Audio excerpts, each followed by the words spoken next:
publier les rapports et que les Sénégalais gis lu ci nekk et on passe à autre chose. marché AEE port bu Espagne. waaw ak question écrite bu Thierno Alassane Sall bi.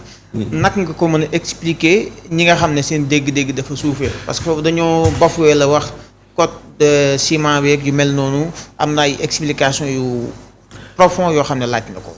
dafa simple xam nga mbirum marché dafa am ñaari catégorie de marché. waay catégorie bu njëkk bi mooy catégorie appel d'offre mooy maanaam ñu ne yéen waa Sen Teranga yéen a def appel d'offre ngeen tànn ku ngeen tànn mooy lu ma doon wax sànq ci mbàllum ceeb bi ñaari mbir lañ soxla remplir les qualifications techniques et remplir les conditions financières. loolu benn côté la. mu am beneen côté boo xam ne dafa am lu ñu tuddee offre spontanée offre spontanée. daanaka moom ak gré à gré ñoo yem mais fii gré à gré bi yow autorité contractante bi yaa koy tànn.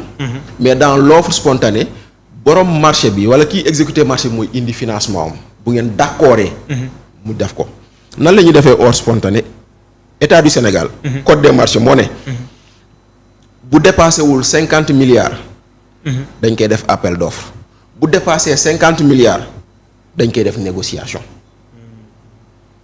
mais négociation pour mu mën a am dafa am ay conditions. bokk na ci conditions yi benn mooy yow boo ñëwee defar sa offre ba déposer ko dañ koy yóbbu DCMP direction centrale des passations de marché. ñoom ñooy saytu est-ce que kii lu mu bëgg a def soxla nañ ko. parce que état mën na soxla tabax hôpital te amul njëgu hôpital nit ñoo ne ko je te fais une offre spontanée pour ma tabaxal la hôpital état mën na soxla tabax ay forage amul njëg bu mu ko tabaxee nit nee ko dama lay defal offre spontanée tabaxal la forage. comme nu ñu fi defee woon suñu autopont yi offre spontanée la marché bi 100 milliards la mais état fayu ko nit ki moo indi xaalisam liggéey après ñu fay ko ndànk-ndànk. ok donc modèle boobu lay doon mais modèle boobu pour mu mën a am. il faut que nga indi sa ay prix nga teg ko ñoom ñu saytu xool ndax prix yi nga proposé prix yi baax na wala baaxul.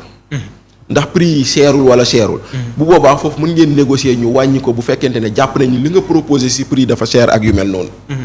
donc offre spontanée la ñu am marché à OPO bu 93 milliards. boo déggee offre spontanée mooy valider nañ lépp lu ñu waroon valider moo tax boo déggee ñeen naan woy marché bi. le marché bi poteau 1 million là mais le marché fait 124 000 poteaux si tu fais 124 000 fois 1 million ça fait 124 milliards alors que le marché est à 93 milliards kon mënul nekk loolu. ok tu vois benn. maintenant nag yow ñëw nga bees fekk nga fi marché bi nee nga marché bi dafa am lu ci neexul woon kiiwaat nga ko xoolaat nga ko. renégocier nga ko contrat bi. kii nga xam ne moom moo indi marché bi te nekk fii Sénégal fii.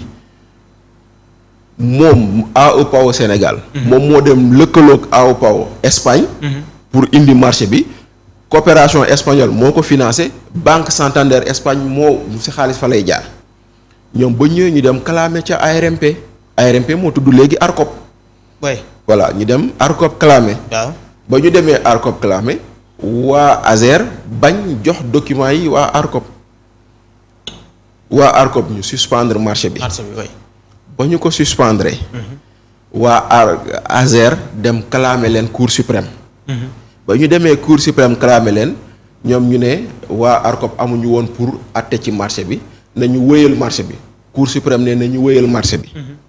mais marché ba tey mënta wëy parce que yaa ngi dégg ñu ngi wax waxu enquête boo xam ne police espagnole moo ko nekk def ci xaalis boo xam ne dañoo ne dafa am fu mu dugg. yaa ngi dégg ni.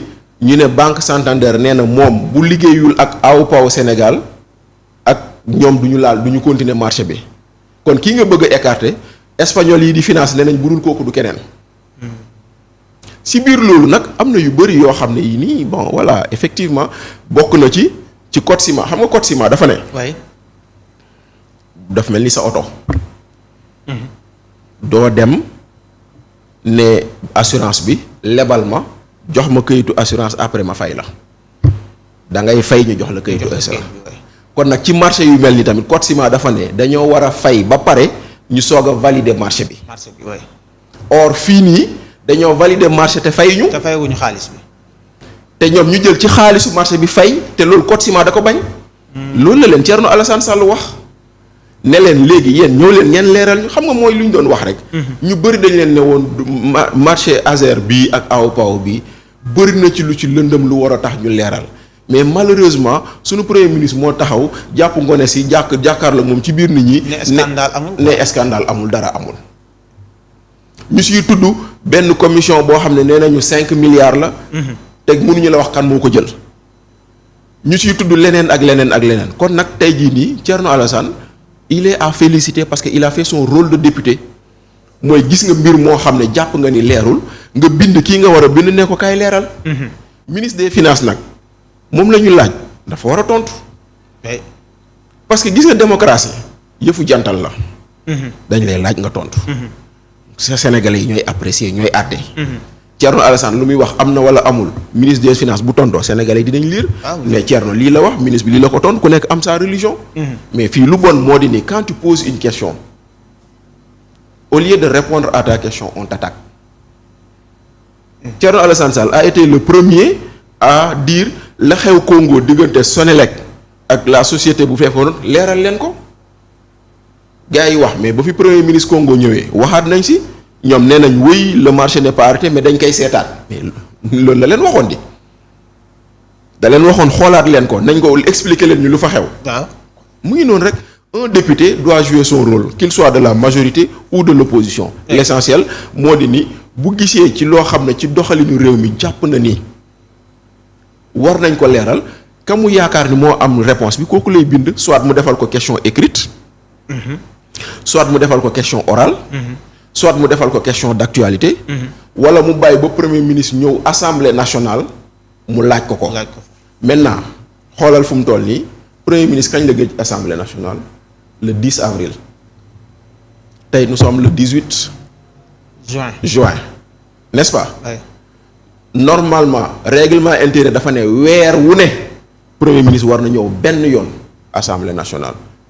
chaque mois benn yoon. chaque mois ci question d'actualité. waaw mu ñëw question au gouvernement boobu moo tudd question au gouvernement d'accord. benn yoon par mois. avril la ñëwoon avril jàll na ba mai dee na ba juin mu ngi waaj a dee déggoo ni premier ministre dem na. loolu tamit dafay dellu ci lu Birahim Seck doon wax mooy maanaam les questions de redevabilité de transparence parce que yooyu say exercice la ay moment la yoo xam ne gouvernement day ñëw expliquer wu. ci ay questions yu fi jaar. ñu kii ko mais tu vois on l'organise pas et on doit l'organiser et loolu du ay dafay neex premier ministre mu dem par force dafa war a dem. règlement bi moo ko. règlement intérieur assemblée moo ko exiger. d'accord bu jàllee boobu noonu am na yeneen tamit dafa am lu ñu tuddee question orale question d'actualité yooyu tam dañ ko war a organiser.